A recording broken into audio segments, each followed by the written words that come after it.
This is Learning Works, a podcast presented by Hone. It's a series of in-depth conversations with L&D experts, HR leaders, and executives on how they've built game-changing learning and development strategies, unleashed business growth through talent development, and scaled their global L&D teams. Tune in for the wisdom and actionable insights of the best in the industry. I'm Tom Griffiths, CEO of Hone. Welcome to Learning Works.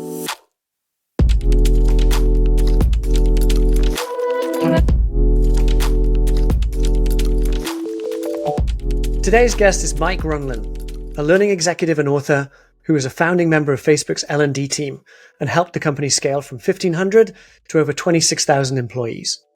He has over 20 years of experience in the industry and is currently Senior Director of People Development at Lacework. Mike recently published a book called This Is Now Your Company, A Culture Carrier's Manifesto. And in this, part one of our conversation, we touch on some of its topics, such as how you build a learning culture during times of rapid growth, how to actually live your values as a company, and how everyone's ownership of the culture really matters, all drawn from his exceptional 7 years of experience at Facebook. Let's dive in. Hello, everyone. Welcome to Learning Works. Today, our guest is author, L&D practitioner, and thought leader in the world of company culture, Mike Rognlien. Mike was one of the founding members of the L&D team at Facebook, where he spent almost 7 years building all things learning. In partnership with COO Sheryl Sandberg, they created the company's Managing Unconscious Bias training.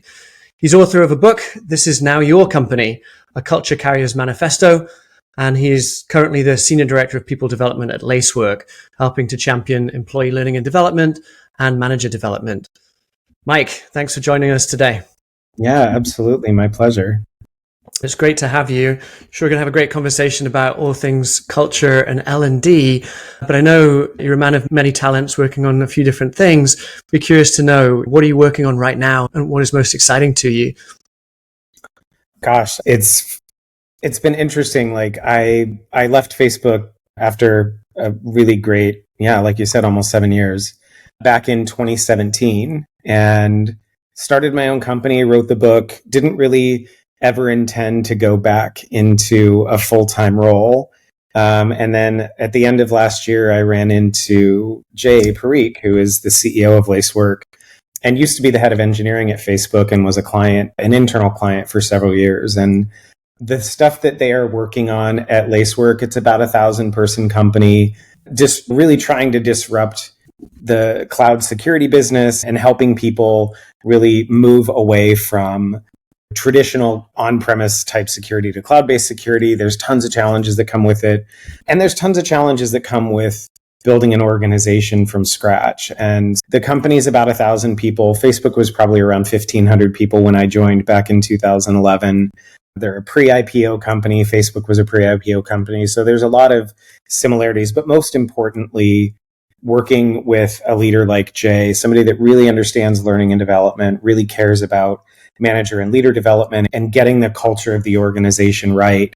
One of our 3 company pillars this year is company building, which is what I'm really focused on. So earlier this week, I spent a couple of days onboarding 70 new people and full-time employees, interns to the company, and really just focusing on getting people culturally acclimated, getting them to take an ownership role in not only what we're building as a company, but how we're building it. So there's lots of through lines from my previous experience, most recently full-time at Facebook, and then all of the companies that I worked with as a consultant over the last 6+ years. It's all coming together, and I'm excited to do it all one more time. That's great. No, it's so powerful when, first of all, you've got leadership and a company that recognizes the importance of culture and investing in L&D, and someone such as yourself who can come in and has seen the movie before and can really put things in place that set you up for the future. I'm sure it's a lot of fun and a really hot sector. So congrats to you all for what you're doing there. Thanks. Love to talk about the book. The book is called This Is Now Your Company, A Culture Carrier's Manifesto. And there's hints of ownership, as you alluded to there, amongst the employee base. And I know that starts for you at onboarding. So I'd just love to hear from you. What does it mean to you to be a culture carrier? Yeah, it's funny because when I started at Facebook 12 years ago, the job that I was hired in to do really was to be an internal L&D consultant to the engineering org, which almost immediately evaporated as soon as I got there because the company was about to start what really was a vertical growth ramp that lasted the whole time I was there and has continued, going from 1,500 or so people when I started to about 26,000 when I left. And then they got up to 85,000. It's mind blowing. For anything to grow that much that fast is just insane. Yeah. Yeah. Almost completely like unique in the history of the world. A few other companies, I suppose, have done that, but just that's unreal kind of growth, like you say, vertical. It's amazing. Vertical growth. And so very quickly it became, you've done manager development before. We've never really developed our managers here. They gave that to me as a side project the Friday before I started. It was going to side, oh, we're going to give you manager development. I'm like, that was a team of 80 people at Microsoft where I was coming from. And it was an extra bit of work for me on the side when I started. So I took on onboarding, I took on manager and leader development, really building out that capacity, partnering with great folks externally that I think we really philosophically agreed with culturally. Marcus Buckingham was a huge partner in that, so much that when I asked him to write the foreword for my book, like 8 years later, he's like, yeah, I owe you one. I think from a culture perspective, I had never worked in an organization whose culture I really felt that dialed into before Facebook. So I didn't necessarily consciously appreciate how important it was to really take care of it. And one of the things that I quickly realized was like, wow, that it's not just what we're doing that's special, and it was, but how we're doing it is really what drew me here. Because I was perfectly happy in my previous role. I was a consultant to Microsoft. I was living in Chicago. I had a great life, wasn't looking. And then this Facebook opportunity came along, and I didn't really fully realize until after I'd started that the reason that I really said yes to the offer was because I just really liked the way they were getting things done. I liked the way they conducted the interviews. I liked the people that I met. The questions were really direct. They were really challenging. Just the vibe of the place was amazing. So I realized pretty quickly that if we're going to continue on this crazy, or actually start at that point, this really vertical growth ramp, we're going to have to be super intentional about this culture. We're going to lose it pretty quickly, because my definition of culture that I go into at the very beginning of the book, it's just the sum total of all of our behavior. You can't double the size of any organization or team as we did every 12 months. The company was twice as big as it was the 12 months prior, if you're not going to be super intentional about how you're doing it and what behaviors are looking for and what type of mindset. Are you hiring people that take that responsibility seriously? Or are you hiring people that think culture's the leadership team's responsibility? I'm just here to get work done. It started like that. And over the first 6 months, and then for the rest of the time I was there, it became the primary focus of my work as a person, but also as I shaped the work of the learning and development team to really focus on those core cultural skills. Yeah. It's a legendary culture in many ways, and a few of the mantras have seeped out into tech culture more broadly. Things like move fast and break things, or done is better than perfect. You can tell me how real those were internally, but I was curious how you defined the culture at Facebook rather than defining the term culture. What was Facebook's culture, and how was that written down so that you could then move forward and bring people into that as they joined the company? Yeah, it really was values driven. And it's one of the reasons why, over the last 6.5 years, I guess it's been almost 6 years since I left, most of the companies that I worked with as an independent consultant brought me in not because they wanted to, or that they could replicate Facebook's culture, but what I really advocated for was dig deep and really figure out who you are as an organization, and then optimize everything that you possibly can to be the best version of that. And that was born out of when people would come visit Facebook, whether it was business executives or political leaders, heads of state, they almost all wanted some kind of give us a tour of the campus. And so I would do that, but then it would turn into, wow, this place really does feel different. What is it that you're doing differently? And it really was values driven. Move fast was absolutely, it was move fast and break things in the early days. And then a few interns took the site down a few too many times. Like, maybe leave the break things part off. Conceptually, what we didn't mean was break the site. What we did mean was tweak and iterate and break things in the sense of make them better when you fix them. Being open and being super transparent. Mark did, and several leaders also did, regular Q&As so that anybody in the company could ask any question at an open mic. So I think really more than any company I'd ever worked for, we really were, especially in those earlier days, incredibly values driven. And I think the reason that those values have permeated beyond the walls of Facebook into other tech companies, including the one that I work at now, Move Fast is one of our values, is because it really does become a solid, easily understandable rallying cry for people to just constantly evaluate. If you're sitting in a meeting with a group of people and you're trying to decide on a deadline or a project plan, if somebody says, yeah, we should be able to get this done in 6 months, you can immediately have that kind of yardstick to say, okay, move fast is one of our values, is 6 months moving fast or moving fast enough. Mark used to say that values were tiebreakers. So that if you're sitting in a meeting and one of our other values was be open. So if we're talking about information that we're going to share internally and people that, maybe come from a different background that they're used to being more conservative is advocating for not sharing enough, then the tiebreaker is, if we really do value being open, is sharing this level of detail living up to that value or not? So I really love that kind of view of it. I've also found how important it is to help, especially senior leaders, talk about the very real shadow sides of company values. Being bold or moving fast, that is an excuse to run like a bull in a china shop and mess up other people's projects or be thoughtless or careless or sloppy. And when you get to the point where you find like people are saying, I was just moving fast, that's not what we meant. So it's just, our culture always tended to come back around to these 5 values that we have. Are we actually living up to them? And are we using them to guide our everyday behavior? Or as one of our early engineers, Pedram Kiani, used to say, are they just bullshit posters on the wall? And I think whether you work at Facebook or the Navy or Bank of America or Credit Suisse or wherever the heck you work, anybody, regardless what your operating environment is, you can look to those values and those agreements about how you said you were going to show up and use them as a litmus test to determine how successful or not you're being. Yeah, no, totally agree. And like you say, you got to keep them alive through bringing them into meetings or performance reviews, onboarding. And if you can do that, then it can really manifest in ways that you almost wouldn't expect in a positive way to see those values being lived.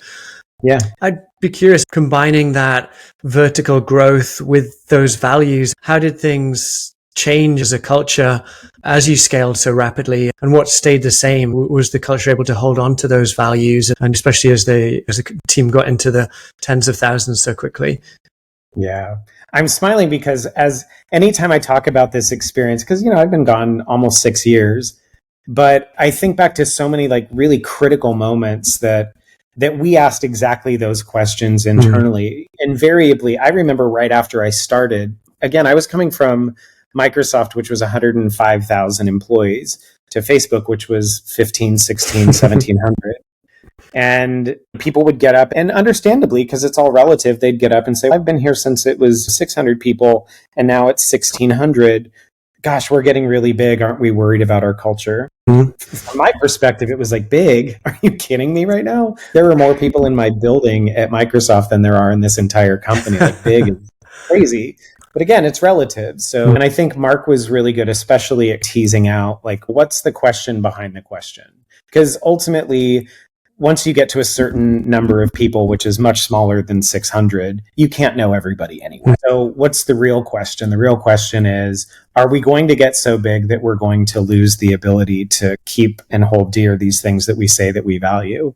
And I remember vividly somebody asking that question once, and he came to play that day, and our culture is going to change. It changes every time somebody comes and goes. Because again, if your definition is that culture is just the sum total of all behavior, anytime you add or subtract people from that equation, your culture is going to change because different people get things done differently. But what they were really intent on, and what I think held us together for all those years, was that our values will not change. Our culture will change, our values won't. So being open and moving fast is going to be different as a 20,000 person company than as a 1,500 person company, but the value is still the same. We should still, even as the context around our work changes, if we really do value those things, then we have to continue challenging ourselves to adapt the way that we get work done, even as the company's growing, which is in many ways where my team came in. Yeah. Yeah. No, it's so good to name that as well. Like, the values haven't changed, but how they are operationalized is of course going to change when you 10 or 100x the company. Yep. And so being people doing that consciously, I think is a big empowering or clear way to do that with people. 100%. Conventional wisdom, and I've seen this myself, I hear it a lot from other people leaders, is that certain types of employees are appropriate for certain stages of company. And sometimes throughout the growth curve, folks from a previous stage or scale might think of themselves as the old guard, and things are changing, and it's a difficult cultural challenge to bring those along as much as you can while you're bringing in the new skill sets and stage appropriate folks for later parts of the growth curve. So we'd be curious how you tackled that challenge. So I think in a couple of different ways. One is we talked about it. So especially when senior leaders, when I'm working with them, usually one-on-one, like in executive coaching, and they'll ask, like, how do I keep connected with people in the organization as we get bigger and bigger? How do I make sure that people understand what's going on and the context behind decisions that I'm making? We have to talk to people. And once you get so big that the scale of being able to talk to people meaningfully individually or in small groups is out the window, then you have to have hopefully a good internal comms person that can help you figure out how to scale it. And I think we did that really well. Mark still does a weekly Q&A. It leaks a lot more now, unfortunately, but he's been doing that weekly Q&A for 15 years. So he does it live, or do they submit the questions? How does it work? Yeah, he does it live. In the early days when I first started, it was whatever was on the minds of the people that showed up in the room was what Q&A was. Of course, as the company got bigger, they started using their own Facebook as a platform to get people to vote on questions. And actually, it's really cool. A lot of the stuff that is now in Workplace, which is their kind of corporate solution for companies that want to use a Facebook type platform at work, a lot of those functionalities and features came from stuff that we realized that we needed internally.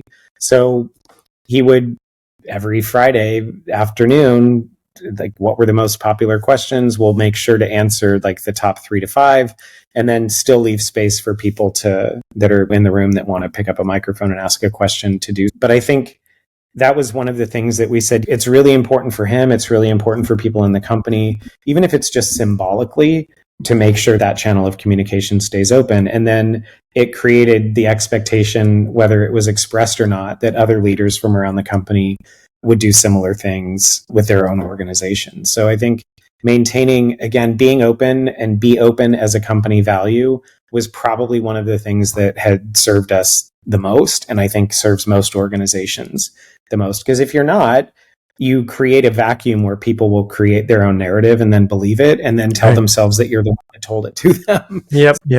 You're a rock in a hard place, but I always have encouraged people to err on the side of sharing more information than less. Yeah. It's a great example, again, of living that openness value. And I've certainly found over the years that if you leave a vacuum, people will fill it for you with whatever's in their head, or oftentimes it's a more negative story about a circumstance than the reality. And being out front as a leader and really clarifying things regularly, not being afraid to repeat yourself on the big things like mission, vision, and values is really important. So it's great to hear how Mark did that. You touched a little bit there on how, as you scale, it can be harder to get a group of people in the room and really connect, and at a smaller scale. One of the huge features of the workplace these days, of course, is distributed or hybrid work. I'd just be curious what advice you have for companies trying to build a strong culture in that environment. It's funny. I'm smiling because that's one of my biggest challenges right now at Lacework. Yeah. 90+% of our employees that work at Lacework today were not at Lacework when the pandemic started. So almost the entire company has never worked in a Lacework office. So it's interesting because there's a big conversation about return to work. There is no return to the office. There is no return to the office for us because almost none of our employees were in an office in the first place when they started. Not that they've never worked in an office before, but they've never worked in an office at Lacework. So it's been interesting. It's one of the things that I've really been doubling down on, pulling on my Facebook experience. Jay obviously was at Facebook for over a decade, I think 12 or 13 years. And I think there's probably about 10%, maybe more, of our company is also former Facebook Meta employees. So there's a certain kind of predisposition and an easy familiarity with tools like Workplace, for example, to build an online town square. I think it's the interesting thing about the conversation about being in the office versus being out of the office. Being in the office is not a guarantee that you're going to have a good culture, because I don't know about you, but I've definitely worked in companies pandemic that it was like, this place sucks. Right. And we were right face to face, all sucking together. Being in an office doesn't guarantee that you're going to have a great culture, and being remote or virtual doesn't mean that you're going to have a bad one. But I do think that it's, like I said earlier, as you're growing, you have to be really intentional about culture. And I think as you're remote and distributed, you have to be extra intentional about culture, because every organization has a culture whether they work at it or not. Because again, it's just how we get things done. So my challenge to our leadership team, and frankly to everybody in the company, like I said, I just did onboarding this week for almost 70 people, some of whom were remote, was like, look, if this place is great, the next time we do an orientation, thank you. You've helped contribute to it. If this place sucks in 2 months, when the next group of people comes in, it's partially your fault, because that's what culture is. It's ownership. And I think jarring people out of their complacency that culture is something that just is either an executive or a leadership team's job, or something that I as an individual can't really influence. I think I'm just naturally inclined to disabuse people of that notion. Do so in a very personal way. I talk in the book and I talk in orientation every time about, I really hated passive aggressiveness in the way that we were passive aggressive in how we got work done at Microsoft. But I went to every meeting before the meeting. I was just as quiet in the meeting that mattered as everybody else was, which then necessitated several meetings after the meeting. I had to reconcile that even though I wasn't necessarily scheduling all of those meetings, I certainly was attending them. And so we have a philosophy from an IP perspective. When you join Lacework, empty your backpack. Leave any IP that you worked on or created at a previous company, leave it at the door. I've introduced culturally, I want you to empty your backpack. Like, I want you to bring good ways of getting things done here, but I want you to also be mindful, that this isn't the company that you used to work at, so you can't just copy and paste without maybe some nuance. And there are probably things about that organization that weren't great, that even if you didn't like them, like I didn't like passive aggressiveness, if that became the culture that you were used to and you got used to operating in that environment, as I had, you're going to have to leave those things at the door, because if you don't, unconsciously, you're going to recreate them here. And just never getting tired of having that conversation and delivering that message. Yeah. So having folks almost unlearn what they've learned in the past to be able to adapt to the culture that you're intentionally trying to create. And also, it sounds like really emphasizing this idea of ownership up front, so that they as soon as they're part of the company, take responsibility for their part in creating the culture for future joiners. That's great. You mentioned values earlier as a way to really codify what the essence of the culture is, and that's definitely the most important part. But I'm just curious, in a distributed world, do you have any other sayings or rules of thumb or kind of communication guidelines that go beyond the values that really do try to instill like how we get work done here? Yeah, 100%. And every organization does, especially there's one of the things that I've really enjoyed reflecting back to this new leadership team. I've worked with Jay, a couple of other senior folks, because we all worked together in previous companies. But one of the things that I like reflecting back to them is their own like pithy sound bites. It wasn't a value at Facebook, but one of the posters at Facebook that everybody really found that it resonated with them and is certainly a part of our vernacular at Lacework is don't mistake. It was a picture of a rocking horse and it was on a red background and the rocking horse was black and on the writing on the poster said, don't mistake motion for progress. And we talk about that all the time. Are we just running in place and looking busy, or are we actually moving the ball down the field? And there's phrases like that, don't mistake motion for progress, that I think really not just be open or move fast, but it becomes another way of looking at, are we just churning out a bunch of stuff, or are we actually moving things forward? Being an L&D is a perfect example of motion versus progress. Mm-hmm. I tell people all the time, I work in a learning and development department, not a training department. A training department to me is a group of people that just churns out content and delivers programming, whether it's the most important, whether it's the most culturally relevant. It's just, we just crank out classes and we measure our success by how many people attend them and how many classes we have.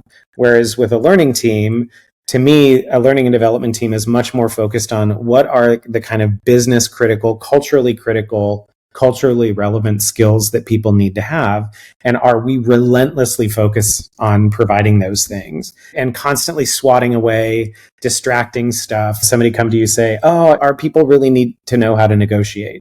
Really, does everybody in the company need to know, or is it just your team? Because if it's just your team, here's some money to bring in a speaker or buy a book or go to an external conference. It's really imperative that learning teams not get sucked into this notion that if I just keep cranking out content, I'm adding value. It really is, because that's motion, but it's not necessarily meaningful progress. And especially in this economic environment, I don't have an endless budget. I don't know anybody that has an endless budget. Even in my halcyon days at Facebook, there was still an upper limit to how much money we could spend on different things. So prioritizing on what is the most important and making sure that we're never just looking busy, but we're actually doing the most useful stuff. So things like that. And lots of leaders have different kind of catchphrases that they just drop that kind of become mantras. And that's certainly one of them that I'm happy to see made the jump from my previous org to my current one.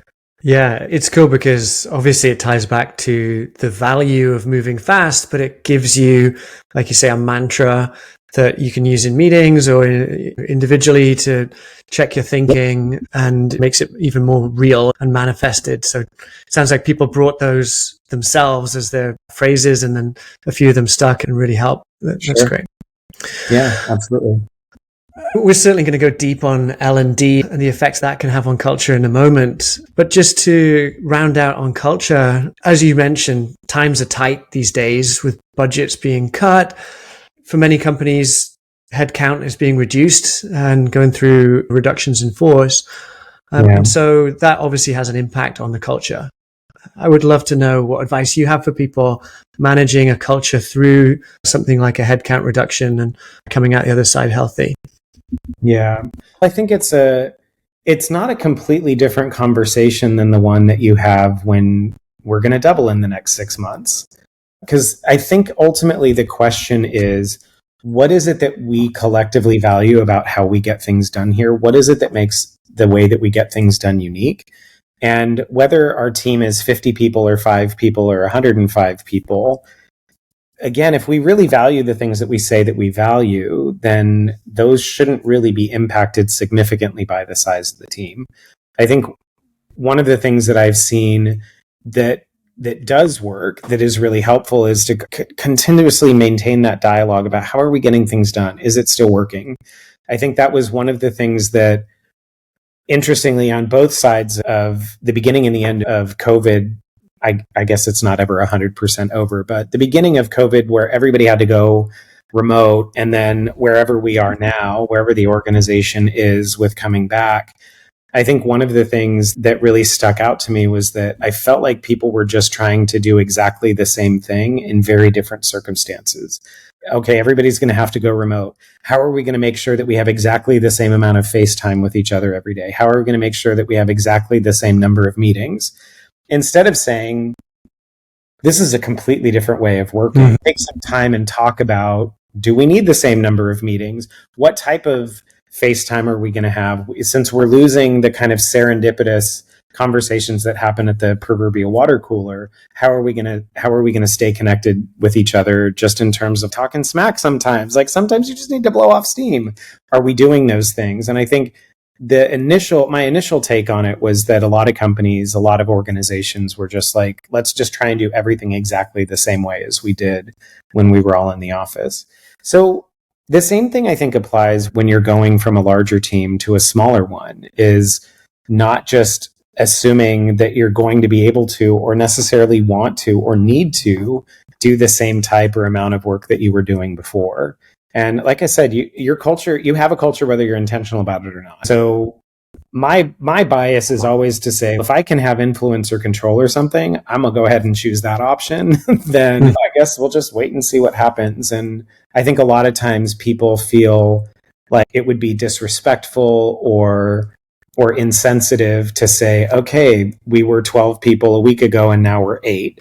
What are we going to do now that these other folks are gone? But they're gone whether you talk about them or not. And the work is going to change whether you talk about that change or not. A lot of times my advice to people is that thing that has the potential to grow from a baby elephant to a giant one.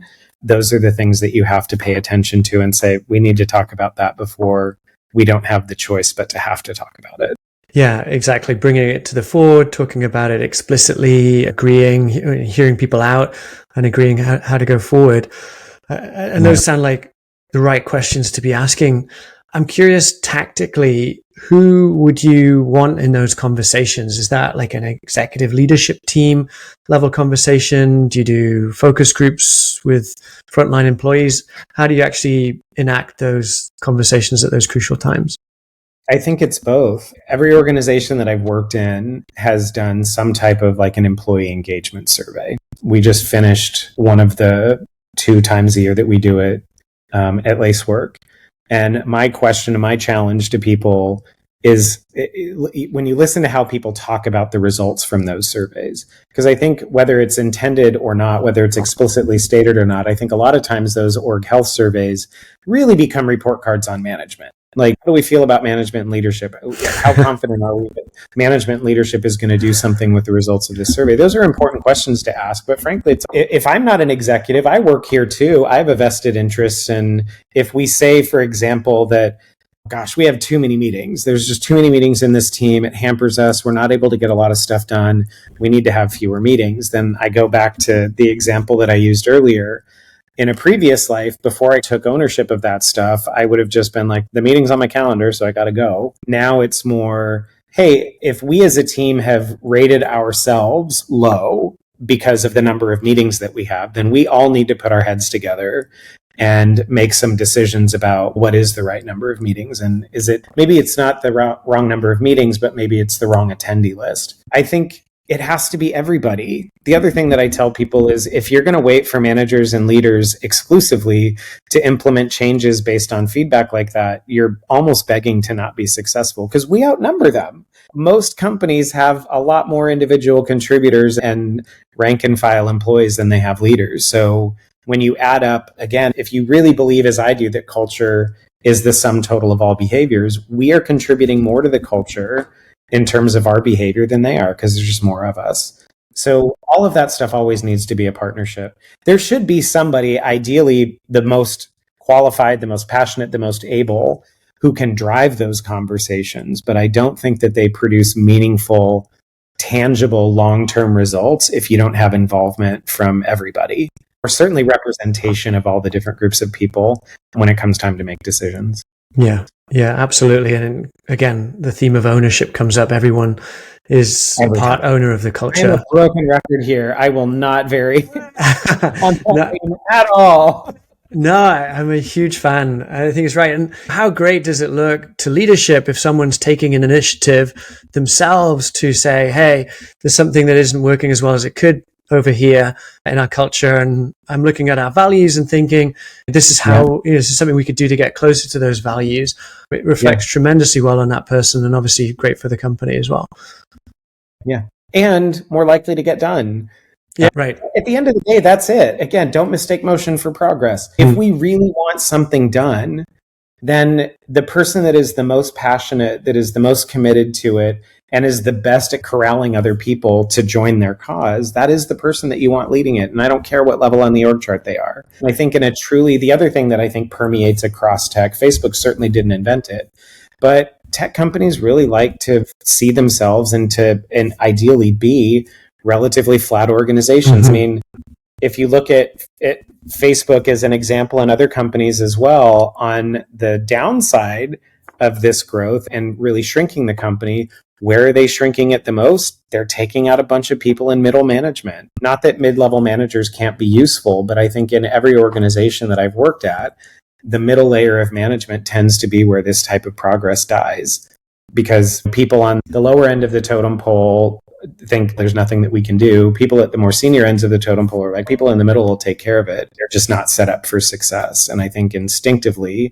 when you look at the organizations who are making reductions at that middle layer of management, I think that's why. Yeah. Yeah. Makes sense. What's your view on how to actually take out middle management and maintain sensible spans of control so that people aren't overwhelmed by a bunch of new direct reports because suddenly there's half of as many middle managers? How do you actually do that? I think you have to reverse engineer. Like, why did we put so many middle layers of management in place in the first place? And I think a lot of it gets back to how you set goals, how you decide what work needs to get done. One of the things that I know that we looked at, or there were two types of people that I automatically screened out when I was interviewing for bringing people into not just Facebook, but into any company. One, gold diggers, like anybody that's just a mercenary for money. Bye. Don't want to work with you. I'm not a volunteer either, but that's not the first reason that I'm showing work every day. The second is empire builders, people that just want to accumulate headcount, because they also tend to be the most ruthless when it comes time to make cuts, because they're like, I've got all these people, I'm going to look really great if I'm the one that kind of throws half of us to lay them off. Of course, no VPs will be harmed in this layoff type mentality. So I think it's looking at those exact same things on the back end, like how far have we drifted away from the work being acted upon and decisions being made as close to the outcome as possible. I think that was another thing philosophically that was really important to us at Facebook. Like, we don't want a bunch of people involved in decisions that should most easily and best be made as close to the work as possible. So I think looking at how are you setting goals, how are you dividing up the work, and really honestly, what is everybody's role, and why do you need so many middlemen or middle women or middle people in the first place? And I think a lot of it comes back down to how you set goals. Yeah. No, that's great advice. Speaking of anti-patterns in management, I've just got one last question in this segment.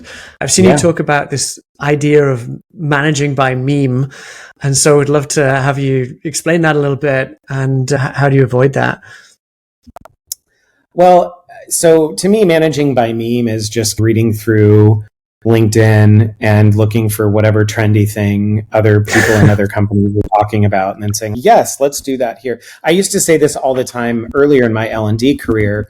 You'd get some leader that goes off to a retreat somewhere and is introduced to the 7 Habits of Highly Effective People, for example. Not that there's anything wrong with that program, but they would come back and be like, everybody in the company needs to take 7 habits. Now it's, I saw so-and-so from such and such company on LinkedIn posted this thing, and that sounds really good, so we should do it too.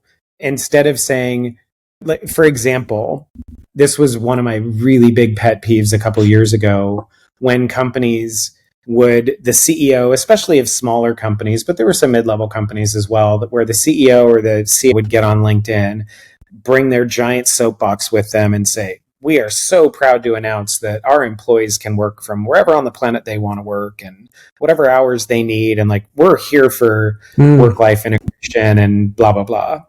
And of course would get thousands of sweet likes and shares.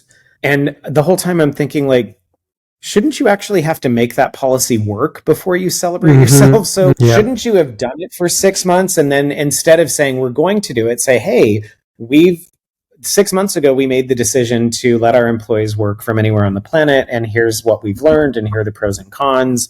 And it's really worked for us. Reach out if you'd like more info. But that's not what we did. It was, we get very big into announcement culture, which becomes managing by meme. Shoot, like Airbnb announced that their employees can work from anywhere. And if we want to compete with Airbnb for talent, then we have to do it.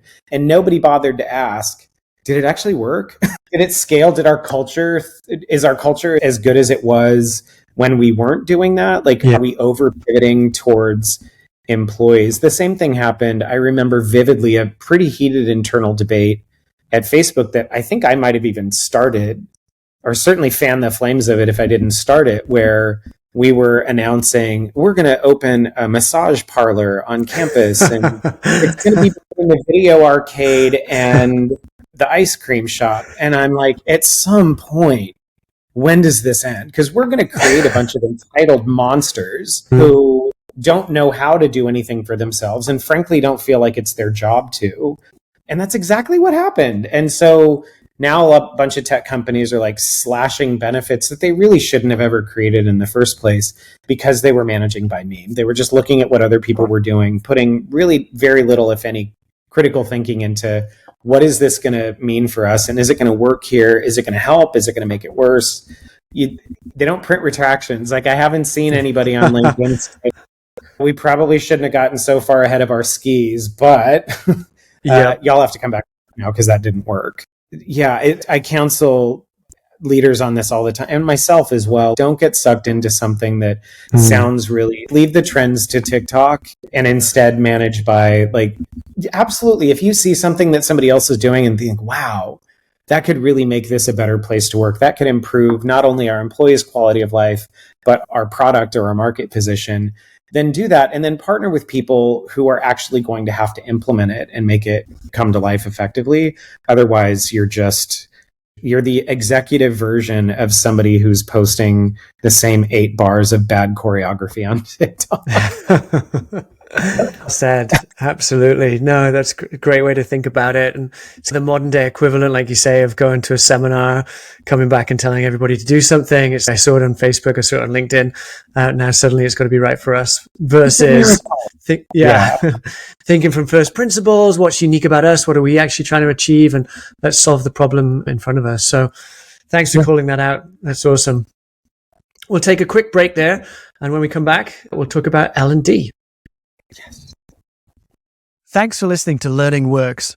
If you've enjoyed today's conversation, we encourage you to subscribe to the podcast for our exciting lineup of future episodes. Learning Works is presented by Hone. Hone helps busy L&D leaders easily scale power skills training through tech-powered, live cohort learning experiences that drive real ROI and lasting behavior change. If you want even more resources, you can head to our website, honehq.com. That's honehq.com for upcoming workshops, articles, and to learn more about Hone.